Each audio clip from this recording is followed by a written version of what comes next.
व्रत हमें कब करना है, पौष मास की एकादशी या कि दिसंबर मास की एकादशी कब है, एकादशी व्रत का पारण हमें कब करना है। क्योंकि देखिए एकादशी व्रत का पुण्य फल हमें तभी मिलता है जब हम सही तरीके से नियम से पारण करते हैं, एकादशी के दिन विधि विधान से पूजा अर्चना करते हैं और रात्रि जागरण करते हैं।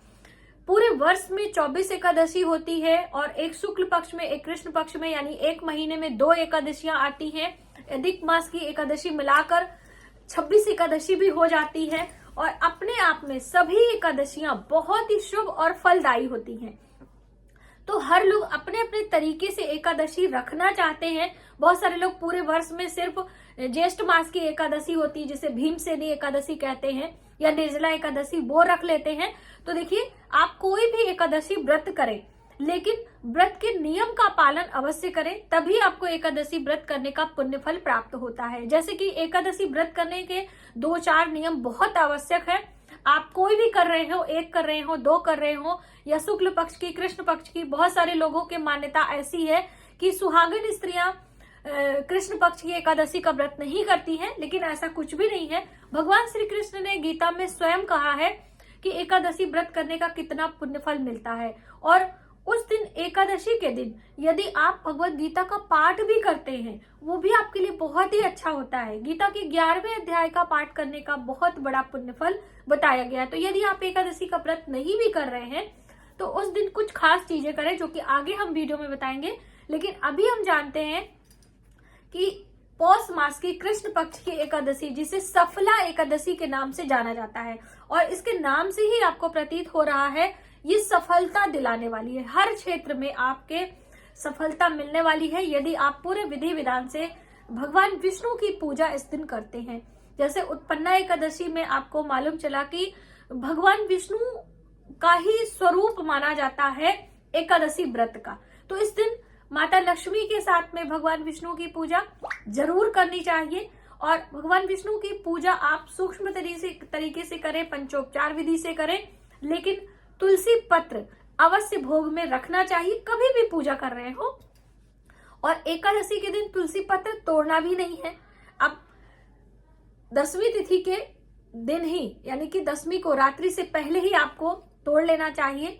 और दूसरी अहम बात कि रात्रि जागरण का बहुत बड़ा महत्व है। तो देखिए हम गृहस्थ वाले तो बहुत सारी चीजें नहीं भी कर पाते हैं, तो यदि आप रात्रि जागरण नहीं भी कर रहे हैं उस दिन एक अखंड दीप अवश्य लगाया करें। और दूसरी अहम बात, एकादशी के दिन तुलसी पूजन का बहुत महत्व है, लेकिन तुलसी में जल नहीं चढ़ाना चाहिए।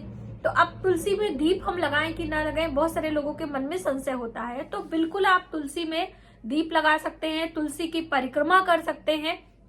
दोस्तों सर्दियों में तुलसी का बहुत खास ध्यान रखना चाहिए, वरना तुलसी सूख जाती है, मुरझा जाती है, उनकी पत्तियों पर कीड़े लग जाते हैं। तो हफ्ते 10 दिन में आपको हल्दी वाला जल मीठे सोडे के साथ में उसको छिड़कना चाहिए। हमारे चैनल पर वीडियो है, आप चाहें तो देख सकते हैं। और एकादशी व्रत में पारण का महत्व है। तो देखिए एकादशी व्रत कब करना है, एकादशी व्रत की शुरुआत कब हो रही है, वो सारी जानकारी आइए चलिए हम जानते हैं। तो इस बार वर्ष 2024 में पौष कृष्ण पक्ष की जो सफला एकादशी है, जिसे दिसंबर एकादशी आप कह सकते हैं, ये 26 दिसंबर को रखी जा रही है। और इस दिन पड़ रहा है गुरुवार। गुरुवार को ये एकादशी का व्रत करेंगे और शुक्रवार को एकादशी व्रत का पारण करेंगे। ठीक है, शुक्रवार को पारण का भी मैं आपको समय बताऊंगी। दिन बुधवार को रात्रि में 10:39 पर एकादशी तिथि शुरू हो रही है और एकादशी तिथि समाप्त हो रही है 26 दिसंबर को रात्रि को, देर रात्रि 12:44 पर। यानी कि 12 बजे के बाद भी एकादशी आपको मिल रही है। और व्रत हमें कब करना है, 26 को, दिन है गुरुवार, इसी दिन आपको व्रत करना है। और पारण हम 27 दिसंबर को करेंगे और दिन होगा शुक्रवार। गुरुवार को व्रत करेंगे और शुक्रवार को पारण करना है। पारण करने से पहले कुछ बातों का ध्यान रखना है, जैसे कि गुरुवार का दिन पड़ रहा है तो आप भगवान विष्णु का भी बहुत सारे लोग व्रत करते हैं, तो वो भी साथ में आप कर सकते हैं। एक साथ 2 व्रत किया जा सकता है, लेकिन एक साथ 3 व्रत नहीं करते हैं। 3 व्रत के पारण में थोड़ा परिवर्तन हो जाता है, इस वजह से एक साथ 2 व्रत आप कर सकते हैं। और भगवान विष्णु की पूजा माता लक्ष्मी के साथ में करेंगे तो आपके लिए ज्यादा हितकर है, ठीक है। और इसमें पीले पुष्पों की महत्व होता है। जैसे गुरुवार पर हम भगवान विष्णु की पूजा पीले पुष्पों से, पीले चंदन से करते हैं, एकादशी पर भी पीले पुष्प और पीले चंदन आप चढ़ा सकते हैं। एकादशी के दिन चावल अक्षत में भगवान विष्णु को कभी भी नहीं चढ़ाते हैं। तिल का अक्षत आप चढ़ाएं, आपके लिए ज्यादा हितकर होगा। सफेद तिल का अक्षत ज्यादा अच्छा होता है, काले तिल भी आप चढ़ा सकते हैं। दूसरी अहम बात, बहुत सारी बहनें ये कहती हैं कि जब हम एकादशी का व्रत करते हैं तो हम चावल स्पर्श नहीं करते हैं, पूजा में कहीं दान पुण्य नहीं करते हैं, तो भोजन भी नहीं बना सकते। ऐसा नहीं है, आप व्रत करें, आप अनाज का त्याग करें, लेकिन आपके घर बुजुर्ग हैं, आपके घर बच्चे हैं, आपके पति देव हैं, वो व्रत नहीं करते हैं, तो आप उनके लिए भोजन तो बनाएंगे ही ना। ऐसा नहीं है कि चावल या आप कह दीजिए कि अनाज छू लेंगे तो उससे आपको पाप लग जाएगा। आप पूर्ण श्रद्धा भाव से भगवान विष्णु माता लक्ष्मी की पूजा करें, उनके निमित्त व्रत करें और आप व्रत के नियम का पालन करें। अपने घर परिवार के लिए भोजन आदि आप बिल्कुल बना सकते हैं। दूसरी अहम बात, रात्रि जागरण भी सभी से संभव नहीं है, क्योंकि गृहस्थ में बहुत सारी जिम्मेदारियां भी होती हैं। तो आप रात्रि जागरण का पुण्य फल लेने के लिए रात्रि को जब आप शयन करने जाते हैं, जब तक आप जाग रहे तब तक कोई बात नहीं, व्यवस्था आप पहले से करके रखें। एक दीपक अपने पूजा मंदिर में या फिर अपने घर के ईशान कोण में आप जला सकते हैं। और जैसे आपको पता है, दीपक जलाने के कुछ नियम होते हैं। डायरेक्टली जमीन पर दीप हम नहीं जलाते हैं। एक छोटी सी रंगोली, पुष्पों का आसन, चावल का आसन, जैसे एकादशी है तो तिल का आसन देकर आप उस दीपक को रख सकते हैं। सबसे अच्छा होता है फूलों का आसन देकर उस पर दीपक आप रखें। सिंगल बाती यानी कि जैसे कि चौमुखा दीपक, एक मुखा देकर एक मुखी दीपक आप जलाएं। बस आपको रात्रि जागरण का पुण्य फल इससे मिलने लगता है। और सुबह स्नान ध्यान करें, वापस आकर भगवान विष्णु की पंचोपचार विधि से पूजा करें और भगवान विष्णु को भोग आदि लगाने के बाद आप एक थाली भोजन हो सके तो खिलाएं। लेकिन कभी कभी क्या होता है कि सुबह ही सुबह पारण हो जाता है, तो पारण से पहले हमें पूजा उपासना कंप्लीट करनी होती है। ब्राह्मण भोजन तो इतने में मिलता नहीं है कोई, तो आपने एक थाली सूखा भोजन जिसमें आटा, चावल, दाल, सब्जी, फल, मिठाई, दक्षिणा, ये सब करके आपको संकल्प ले लेना है और ब्राह्मण के लिए निकाल देना है। उसके बाद आप समय पर पारण करें। तो आइए जानते हैं सफला एकादशी व्रत का पारण का शुभ समय क्या है।